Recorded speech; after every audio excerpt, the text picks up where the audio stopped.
Hola, què tal? Soc la Rosa. Com esteu? Espero que bé. I avui us passaré, seguint el mateix sistema de les endevinalles, 4 enigmes que us convido a resoldre'ls.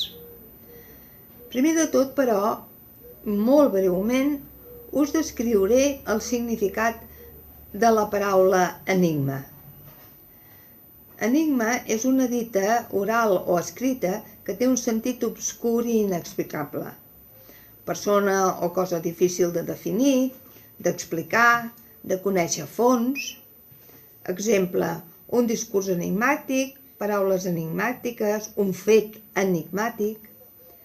Per tant, ara us presentaré 4 fets enigmàtics que vosaltres sols o en companyia haureu de raonar la resposta de cada un.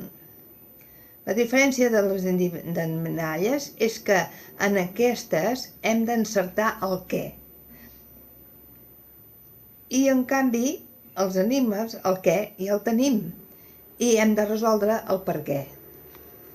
I com sempre, posteriorment us passarem la resposta de cada un.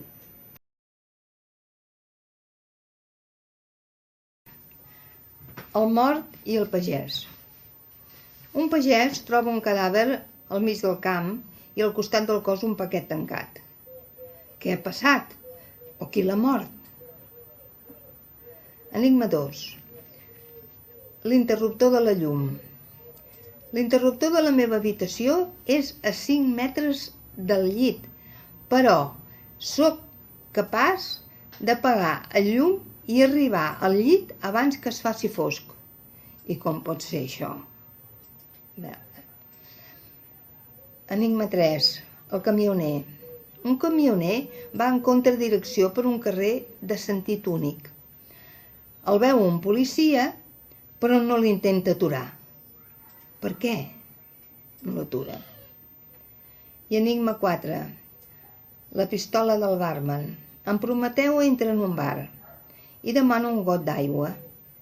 Sobtadament, el cambrer treu una pistola del calaix i apunta una templa d'en Prometeu. Que en Prometeu li dona les gràcies molt cordialment. Per què en Prometeu ha reaccionat tan insòlitament? Ja hem agafat els enigmes. I com us vaig dir, que si no totes, alguna que us ha agradat més per original o per alguna cosa diferent, la proposeu a altres persones del vostre entorn. Ah, i en català,